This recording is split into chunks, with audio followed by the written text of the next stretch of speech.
Okay, imagine this. You're floating. Warm, dark space. You're brand new, just getting started. And somehow, you've got a guidebook. Hmm. But it's not for the adults out there. It's written just for you, the one inside. A manual for this whole kind of strange, squishy journey ahead. It's a wild premise, right? And that's exactly the core idea of the source material we're diving into today. It's this book, What to Expect When You're Expected, A Fetus's Guide to the First 3 Trimesters by David Javerbaum.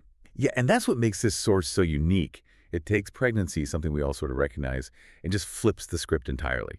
It presents the whole thing from the fetus's perspective, packed with observations, these surprising facts the book gives you, Yeah. and a really distinct, often pretty dark sense of humor. So our mission with this deep dive is basically to unpack this very unusual guide. We're going to pull out the most important and definitely the most amusing nuggets of knowledge it offers. We want to understand what this particular source is trying to say about that 9-month journey, a journey you, the listener, might usually only think about from the outside. All right, let's jump right into this unique viewpoint. And we're starting, maybe surprisingly, not with the fetus itself, but with this character who provides the foreword, the stork. Oh, yeah. And let me tell you, this stork is not happy. He really isn't. He opens the book with a pretty blunt statement about his feelings, his big complaint. The good old days, he says, when he delivered every single baby in America. Between 1776 and the Kennedy assassination, apparently.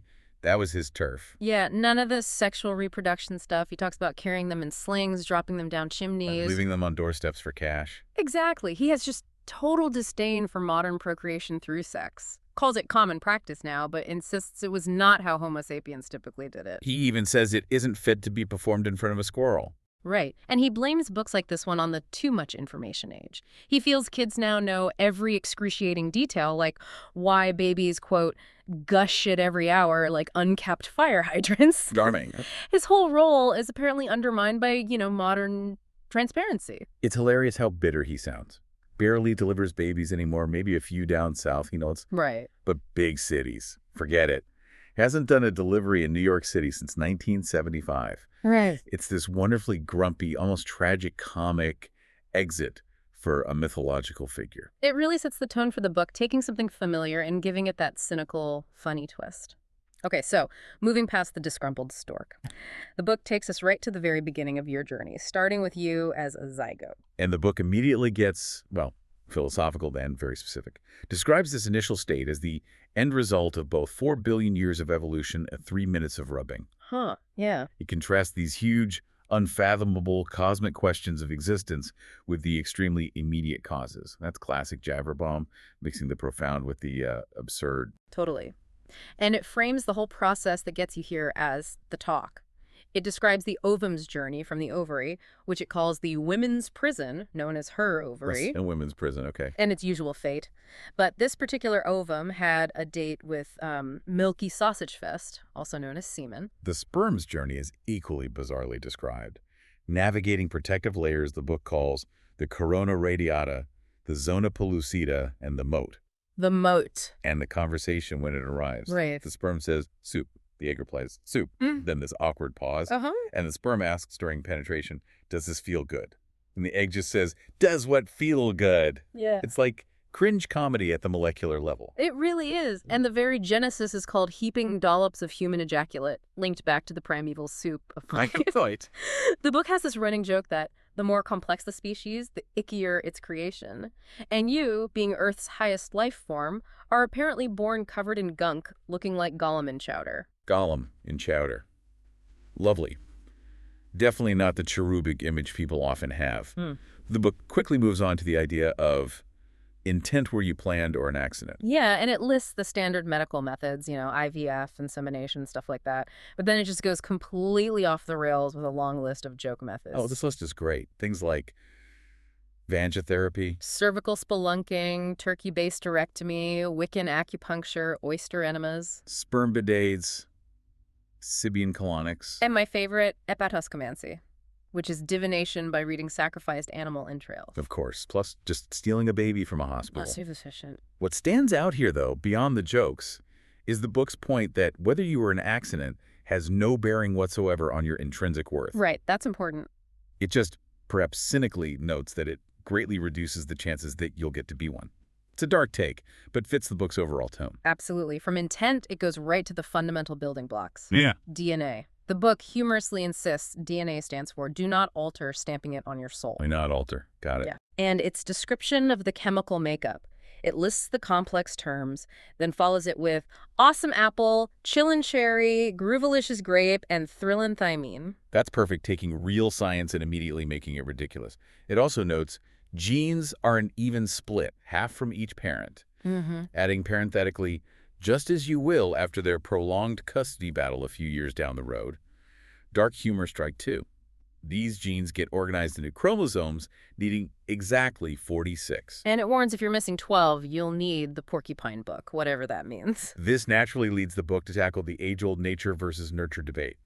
Its take. Well, according to the source, the Supreme Court settled it 5-4 for nature in 2003. Oh, did they? Okay. It jokes that nature preordains you're a serial killer, but nurture just determines the specifics, adding that a warm family will only highlight your true nature as a parasitic slacker living in their basement. That's such a cynical read. And based on that, the book advises you, the fetus, not to waste time resenting parents now. You'll have your whole life for that. Right. This section really highlights the book's core comedic approach, applying human flaws and anxieties to the most basic biological processes. Speaking of parents, the book includes a section on parental tests, which are just completely absurd parodies of trying to assess future parenting skills. Oh, yeah, like vigorously chronic sampling, or VCS, involves parents smoking marijuana. And proves they have shit-ass judgment. Okay. Or ultra-suede testing, rubbing swatches with dirt and wine, which apparently only proves the remarkable durability of ultra-suede. Not much about parenting there. And Fabius Intensis. Raiding mommy's bookshelves for Fabio novels proves she has too much free time. So these tests, they reveal the parents' severe uncertainty, insecurity, and purposeless gnawing dread. But the book frames this as a good thing. Yeah, it shows they're developing contemporary parenting skills because old-fashioned love and common sense are, according to this source, obsolete. The book's take on the worst-case scenario. Pretty much all parents, 99.97%, are pretty much be counted on to act like total dumbasses at some point. Seems about right. And while terminating your parents is apparently a protected right, the book advises against it. Watching them fail is often entertaining, it suggests, and they won't be failing alone. Right, because the book argues that as traditional parenting skills have declined, the maternity-industrial complex has just exploded. Yes. This huge network of experts, products, media doulas, hypnobirthers, baby yoga, endless baby-proofing, those fear-mongering magazines and blogs. It's all there because parents, according to the source, don't know what they're doing anymore. Exactly. So the book tells you, the fetus, you won't just be battling parental craziness, you'll have the world's craziness right alongside you. It's a great way the book connects the individual experience to broader societal trends, even if it's through a very funny, cynical lens. Now let's get into the earliest physical weeks from your perspective, the fetal perspective, weeks 1 and 2. The book says you don't officially live yet. Oh. Apparently, boneheads out there throw in the first 14 days as a bonus because they can't pinpoint conception exactly, so you're kind of pre-existing. By week 2, you still don't technically exist in the book's timeline, but mommy's busy, prepping your uterus, maturing follicles. And losing her ability to see other babies without tearing up. Classic sign. Yep. And, sex happens near the end of the week. Week 3 is described as the coolest, craziest, most batshit insane week of your entire fetal existence. So much is happening. But pace yourself. Exactly. Pace yourself. You can't peak in week 3. Week 4 brings some fetal drama. Yeah. You split from the half that becomes the placenta. Tough break, says the book. Yeah, sucks to be you. Then your 3 germ layers, endoderm, mesoderm, ectoderm, they split up too. And the book's reaction is just, wait a second, you mean the 3 of them were living together in the first place? Yowzers. It really is another world in there, isn't it? It's like a tiny rapid-fire roommate drama. That other world is also driven by mommy's hormones, which the book calls kooky chemicals. Kooky chemicals, okay. There's HCG, ensuring progesterone for you, but for mommy, it causes large amounts of tears at start of Keira Knightley's latest schlockfest. Sounds about right. HPL modifies metabolism, frees up glucose for energy. And then there's prolactin, prepares breasts for lactation, but also causes mommy to think, as the book puts it, shut up and fuck me. now. Wow, okay. That directness is typical of the book's humor. Definitely. Even without a positive test, the book says mommy will notice signs. Swollen breasts, cramps, a minuscule weight gain of 0.00004 pounds. Barely counts. Profound happiness or nausea identifying with the Babylonian goddess Ishtar. A visceral awareness of the mystery and constipation. Fun times. The Yeah. book explains you're staying in one of her fallopian tubes, named after Gabriel Fallopius. Who also invented fallopini pasta, apparently shaped like a labia. Of course he did. The journey to the uterus is a 3-day Venetian-style cruise. Your cell wall is the gondola. Ciliae are gondoliers, and the distant rumblings of bowel movements as your romantic barcarolle. Again, just poetic grossness. And sometimes you're not alone on that bizarre cruise. The book covers twins, which it says happens because parents love each other twice as much. So the two fetuses share the loved one would have gotten alone. That's generous. There are 2 types. Fraternal, from 2 eggs, not genetically alike, can even be fans of different professional hockey teams. Makes sense. And identical, 1 egg splits, same DNA, look alike, making them exploitable by Hollywood producers. Naturally. The challenges of sharing a womb are highlighted too. Positioning. Baby A is the favorite, closer to the cervix. B babies are losers. So the book advises out-cervix your sibling, be an A baby or be nobody. Ruthless. Socializing is awkward with a silent rival. Silence is recommended. If you do talk, stick to the weather. It's always the same in there. Good tip. Individuation is critical, especially for identicals. Distinguish yourself. If she doesn't kick, you kick. If she likes you, you hate her. Like teenage angst, but earlier. Exactly. The book warns you need to forge your personality now before you're stuck in matching double trouble onesies. It's funny how it projects these adult identity crises onto fetuses. Moving into month 2, weeks 5-8, the book calls it making mitosis your tosis. Your tosis, got it. You get more human, mommy gets less so. It's gone from mom and pop to a uterine Walmart, just sucking up resources. And this is often when morning sickness hits. The book's blunt explanation. You make her sick. It calls it a lifestyle choice, though acknowledges most experience it. From your side, it's a throw opportunity to make her miserable. But the book notes, your efforts probably won't last past the first trimester. Mommy has strategies, like ginger. Maybe Schweppervescence. Or alternative medicine. The book jokes that laughter is the best medicine. Except for actual medicine, it constantly undercuts any sentimentality. During this period, your internal organs are developing, and the book offers truly strange descriptions. The brain remembered the sax solo from Quarterflash's 1982 hit Harden My Heart. Of course it does. Essential knowledge. One ear receives sonic info, the other releasing sonic information. Your eyes only use 10%. The other 18 eyes just sit there doing nothing. 18 extra eyes. Apparently. Your nose is a dual-site open-pit central face mucus mine. Useful for.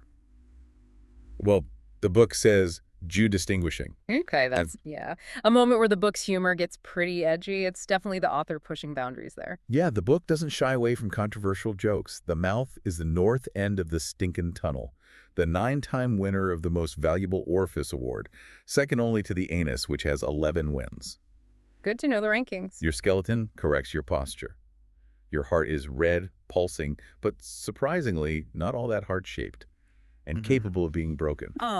Your genitals are described with an awkward, ask your mother. And for boy fetuses, your penis is much, much smaller than other men's. Always with the self-deprecation, even for a fetus. Legs are like arms, but feetier, earning ZZ Top's approval with adroit utilization. The book is just packed with these random, hilarious asides. While you're full of energy, mommy's tired. The source finds this puzzling, wondering if a mysterious creature is draining her body and sucking her life force. It's funny because, well, that's you. That's literally what's happening. It does concede creating the placenta takes energy, especially a quality placenta if mom loves you. First trimester stresses also tax her. And force daddy to do new things, like shop for groceries or listen or help. Revolutionary. Mommy taking it easy is normal. Dishes pile up, forming a giant game of Jenga in the sink that stands in silent condemnation of daddy's astounding selfishness. The book really leans into those parent stereotypes for comedic effect. Pregnancy and work, Jodgin, is covered. Women are work wrecks. Physically stressful work means early leave for mommy and her lesbian partner. Okay, lots of quick, sometimes stereotype-based jokes there. Office politics are complex. Coworkers are happy, kind of dreading extra duties and jealous she has a life. The boss feels betrayed. Thinks the company was everything. His reaction, as the book puts it, maternity, leave. The protocol for telling the boss is framed humorously, tell him first, timing is key. Maybe a head-first slide at the company's softball game, if she's not showing. Probably not advisable. When the time is right, quickly and efficiently pack up her belongings. But it clarifies the Pregnancy Discrimination Act protects her, even if her previous children came out ugly. Oh, good. That's reassuring. The sample internal memo from fetus Jane is hilarious. She complains about intrapersonal multitasking, causing extreme internal pushback, and her bottom line is suffering. A corporate fetus. She's confident setbacks lead to growth, ending with a PS that baby names are permanently offline. It's a great microcosm of the book's whole style. By month 3, weeks 9-13, you're vaguely human. As of week 9, officially a fetus. Cue the pre-life crisis. Weeks 12 and 13 are about internal organs, starting up digestive system, bone marrow, pituitary hormones. And the book's reaction to the hormones starting is this mock disappointment. Say it ain't so, fetus. Say it ain't so. The end of the first trimester is time to start fresh. The book says it takes guts to admit you've made a mistake, noting your growing intestines prove you have those guts. Forget the past. Second trimester is going to feel a whole lot better for everybody. This transition point really emphasizes that cyclical nature of hope and absurdity in the book. Not feeling better for mommy is often constipation or intestinal grounding. The book calls it unquestionably the one daddy is least interested in hearing about. I can imagine. Food lodges indefinitely due to hormones. The book insists you show sympathy. It's not just physical. Thinking about it causes a mental blockage. Right. It asks why she'd have you, a shit factory, then immediately corrects that you don't shit, you poop, which is angel gravy. Angel gravy. Okay. Soon, daddy will wipe it like melted toffee. Remedies are listed, ending with a joke about not pouring it on the school. And gas. The book's take is simply, don't be silly, women don't fart. Moving on. Right. Mommy's mental state, Maza's so-called life, covers the essayed spectrum of stress, anxiety, depression. Not separate, but a rich tapestry. Mood swings, listlessness, low energy. The book says, who cares? All that matters is she can't sleep at the end of the day. It's a dark, slightly exaggerated portrayal of maternal challenges. The ABCs of maternal discomfort is this deep dive into specific ailments, presented alphabetically with humorous twists. Allergies worsen. Breasts need an elaborate support system, like scaffolding. Maybe. Carpal tunnel versus carpal bridge and tunnel syndrome involving drunken Long Islanders. Diarrhea is best treated with constipation. Eye problems mean 2 reasons mommy can't see her own feet. Foot problems expand a whole size. Stiletto heels out, hollowed out watermelons in. Practical. Achy genitals mean vulvic varicose veins. Try saying that 10 times fast, the book suggests it's more fun. Heartburn means avoiding cran chili curry cocktail. Iron deficiency needs more iron. Just generally not feeling particular good is apparently a widely recognized medical condition. Knuckle swelling means temporary ring removal at night, though fluid consumption in nightclubs might make it permanent for daddies. Loss of appetite. You eat, she throws up. Does someone smell sitcom? Nope, that's puke. Metallic taste can be exchanged for $1 after 100 days. Nosebleeds are common, especially since mommy picks it all the time. Orgasm banned for reasons of fetal health? Yeah. Like your daddy could give a shit. Ouch. PUPCPs, the itchy blisters are named, so women feel better having an adorable acronym. Quickening is bad, unless it's not a baby. Restless leg syndrome is often accompanied by impatient knee disease and yearning for something better ankle disorder. Spider veins get a little poem. Teeth and gums issues may require a dentist, aka a gynecologist of the head. Excess sugar in urine tastes better, but at what cost? Varicose veins need support. Pantyhose daddy keeps. Warp spacetime is proven by Nicole Ritchie. XMN syndrome affects 1–2%. Yeast infection during Passover must be replaced with matzo infection. And finally, Zaf dingbats are mentioned for Z. It's an exhaustive, ridiculous list that perfectly captures the book's parody of those symptom guides. Another obsession the book highlights is weight gain. It calls it an obsession fretted over incessantly for the fetus. For mommy, she has a lot to worry about, targeting exactly 32 pounds. Exactly 32. The breakdown is detailed. Fetus, 7 to 8 pounds, placenta fluid, breasts, uterus, blood volume, extra fat stores. The total is exact, but the rate is flexible. She can gain 60 pounds if she spends the last month sweating off 28 pounds at the track and or the sauna. It pokes fun at that intense focus on numbers during pregnancy. The world of celebrity babies is also skewered. The book says the downside is emotional neglect. You'll read about parental love in Us Weekly. And while reports on celebrity issues may or may not be true, the book claims you are certain to suffer parental problems because depravity is to Hollywood what mosquitoes are to a bleeding naked man wearing a steak tartar hat. Wow, that's a vivid metaphor. Classic example of the book's over-the-top dark humor. It adds that your publicist will minimize fallout and parental stunt doubles, man, these tutors, handle nurturing. As long as you're willing to pass their screenplays on to your buddy at Paramount. It's a biting critique of celebrity culture applied to parenting. Moving into month 5, weeks 18-22, the book calls it Acknowledging Your Flailings, the halfway point, from non-existence to total helplessness. And it jokes this is the first step toward a codependent relationship after daddy leaves. Cheerful.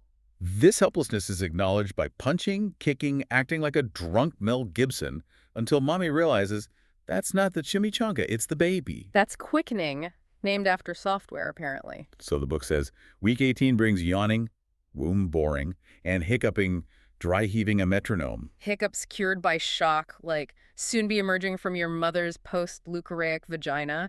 The gross-out humor is just relentless. Week 19 introduces vernix caseosa, the white, cheesy stuff preventing wrinkling. Without it, you'd look like Madonna's elbows. Good to know. It also throws in random trivia, like it being Vincent Gallo's real name. Why not? Week 20 is about your sex, because you have one. Parents can find out now. You can choose to peep or not, just like being gay. Okay. Want to know now to get a jump start on being an astronaut or princess? It applies these adult identity questions to the reveal. Week 21 is officially halfway. The book says, celebrate with amniotic fluid shots, a thirst quencher helping with swallowing. An amniotic fluid shot sounds refreshing. Drink, dance, kick, twist, turn, somersault, get out there and rage against the moss scene. Then sleep 12, 14 hours. Maybe use hair of the amniotic dog. It's fetal party culture.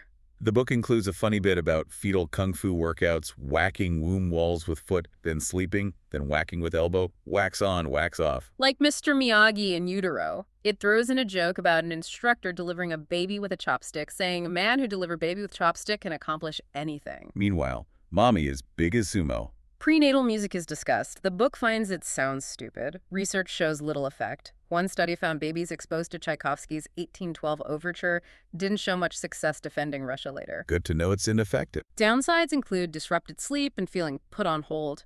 It offers hipper alternative suggestions like, be my baby, I'm coming out, kid inside. And for conjoined twins, with or without you, perfect. It also makes a random joke about boulets. The takeaway here is how the book mocks anything deemed trendy or overly earnest about pregnancy. Skin changes, next of skin, are most superficial and thus the worst. This includes the mask of pregnancy, cloasma. Not to be confused with Antonio Banderas in The Mask of Zorro. Important distinction. Other changes involve hair. Perms won't work predictably. Facials, safe. Avoid Yukio. Aromatherapy. Mommy's gassiness is aroma suffering for daddy. Tanning, avoid. And manipetus, safe, avoid Yukio again. It's a funny list of cosmetic concerns applied to you, the fetus. Month 6, weeks 23-27 is the threshold of unabortability. You're legally viable, the required term is over. You could split, but it's premature. Stick with the program to get stronger, the book advises. This is also when recreational ultrasound becomes popular. Weekly ultrasounds for photos subject the fetus to intense ultrasonic energy. All for a disturbing, blurry snapshot. The book calls it a gateway to harder procedures. Critics wonder why subject a fetus to intense energy for a blurry picture, or why not just wait? But it's part of the all-American pregnancy routine, like Tequila Tuesdays or failing to quit smoking. So if posing for the umpteenth time, the book says, don't fret, just smile and say it's not advisable for pregnant women to eat soft cheese. Compares ultrasound photos to Diane Arbus's work, revealing America's dark underbelly. It's mocking the commodification of pregnancy. Next up, an R-rated section on sex during pregnancy, threat or betrayal.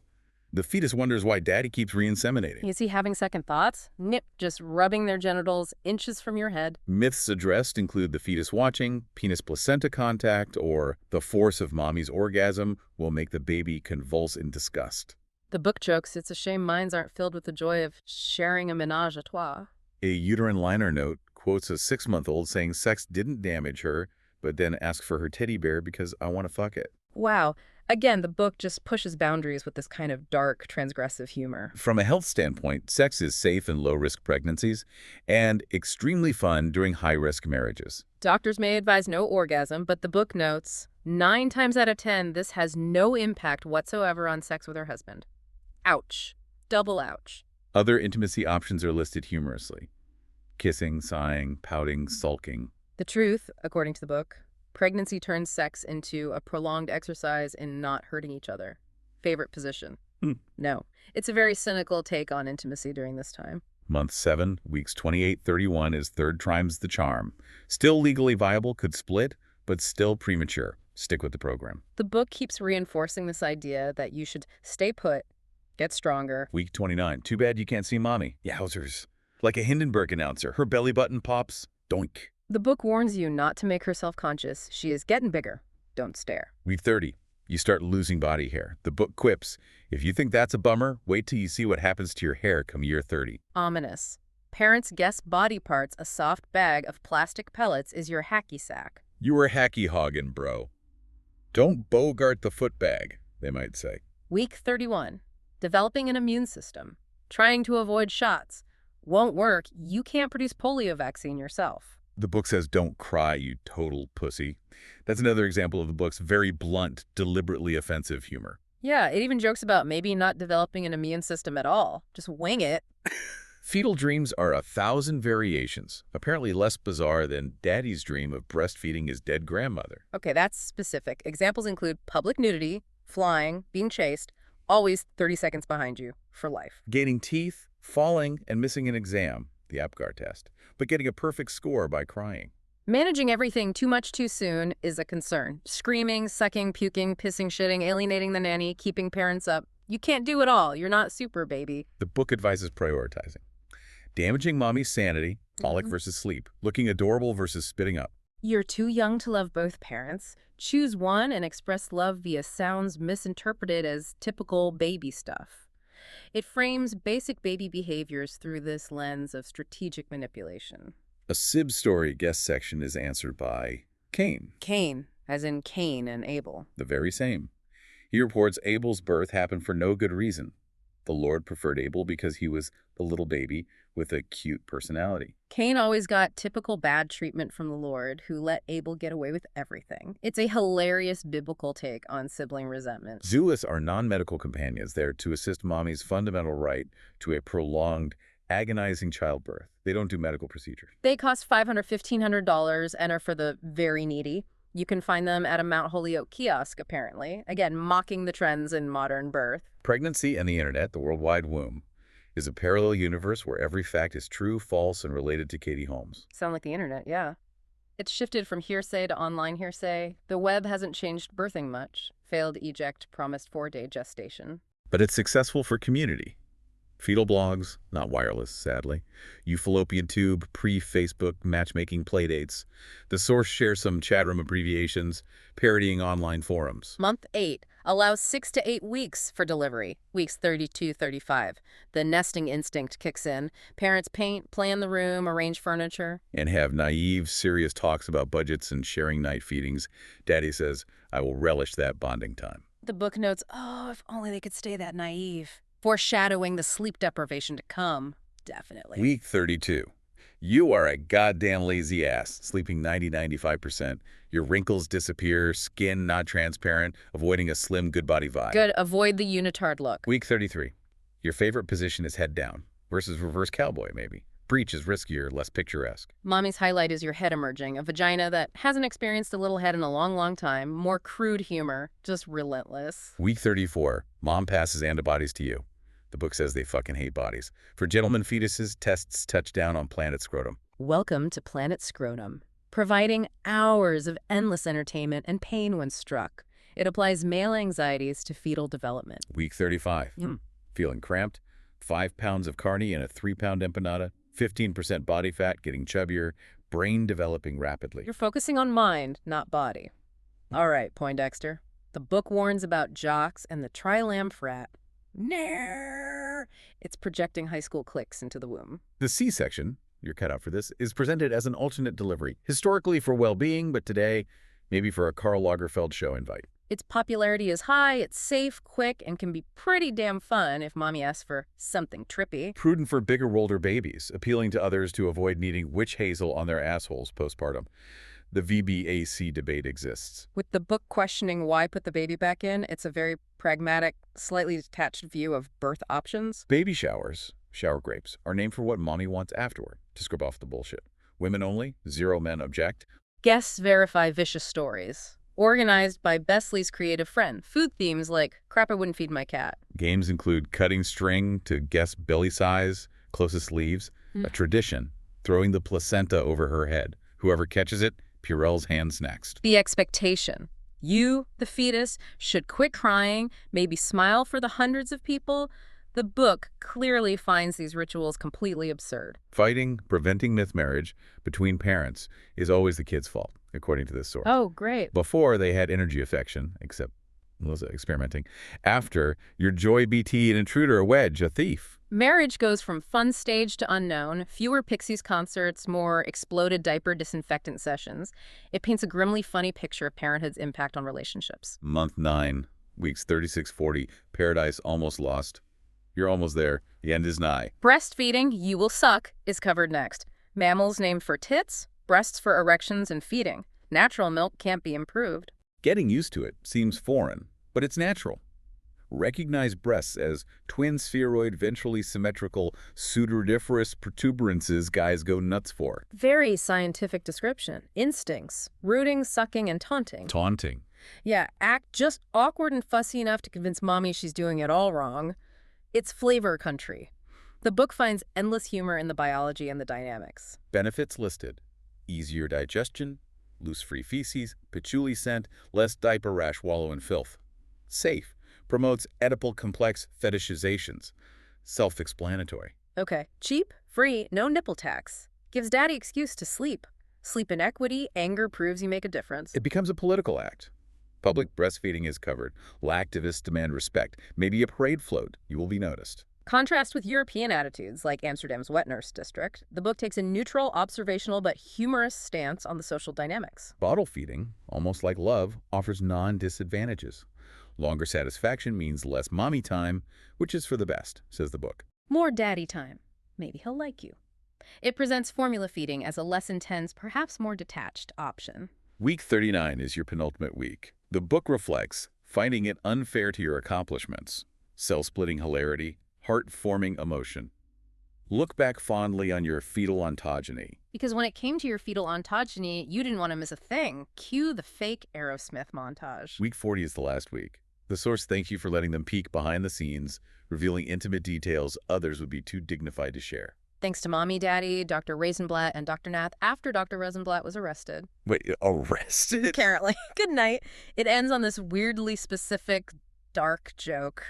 Classic. Okay, after all that buildup, the climax, labor and delivery, where mom is at her pushiest. Packing for the hospital, she can take it with you, means overpacking is common, realizing this is the last trip alone for like 3 years. The checklist highlights are hilarious. 10 notarized birth plans. Unnotarized, invalid. 2 copies of the book, one for reference, one for biting. Change of life priorities and Leno underwear. A watch for timing daddy's interest loss. An Antonio Banderas DVD. Snacks for everyone. Lists. Who to call, who to forget to call, and private school applications. It's a parody of birth checklists and that overwhelming parental anxiety. The birth party, maternity hoard, is apparently a growing trend. Historically small cocktail party. Now an extravaganza for up to 500 people. Hospitals and catering halls combine forces. Months of planning, $100 K plus cost. Tradition includes throwing the placenta over mommy's head. Whoever catches it, Curel's hands next. Expectation. Fetus quits crying, maybe smiles for the crowd. The book is utterly bewildered by this trend, highlighting its absurdity. Water breaking. The rupture is nigh. Involves you, the fetus, breaking mommy's water, which the book calls hilarious, but unnecessary. Only 10–15% pre-labor rupture. The mucus plug, which kept things clean, is now in the way, like mommy at 15, the book adds. Comes out as small clump of quasi-sashimi. Then the bloody show, a pinkish red clump with horseradish. Sursign's labor's near, time to exercise panties. Other symptoms. Pelvic pressure, Braxton Hicks, and simply having had enough of this fucking shit already. The language is so blunt, just wow. False labor. or false, is described as a beloved hazing ritual. Fetus and husband conspire. Hospital staff are in on it. Doctor wonders about cesarean salad, PA pages, doctor lies a lot, nurses wear Groucho glasses. It lasts 4 to 5 hours, ending with Javerbaum shouting, "Smile, you just went through false labor." Mommy goes home wiser with parting gifts. A funny portrayal of that anxiety around labor signs. Neonatal psychologists identify 5 stages of pre-labor grief.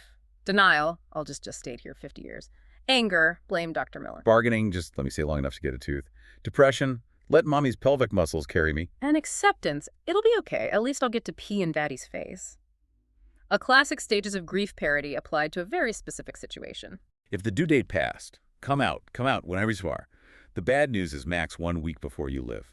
Make peace, follow the light. Parents worry because you hurt a lot. You make it hard for her to do anything. It acknowledges the physical toll from the parent's perspective for a moment. Inducing labor methods are lifted. Nipple stimulation by a board-certified purple nerflist, naturally. Induction, linked to Hall of Fame induction. Blue-black cohosh, they cohosh the Oscars. And sex. The ask an old wife response on sex-inducing labor is amazing. Oh, hot buttered Jehoshaphat, who cares? Dost thou truly need such an excuse to desire a rigorous fucking? It just devolves into laments about widowhood and damning the reader for fertility. It's a perfect parody of old-fashioned advice columns. Names, you should hear what they're calling you, are discussed. Assigning a first name is popular. 95% use something other than you. Good to know. Your name has been debated. Zoe, Samantha, more than the world thinks it's stupid, apparently. The book says it's essentially genetic. You can change it legally, but your heart remains the adorable newborn whose parents repeated, Huo Wizu Maximus. Naming history, Chad, The Backlash, Obama's Goldfishes, and Helpers, books listing thousands, are mentioned. Selling millions of name books is in no way a scam of the highest order.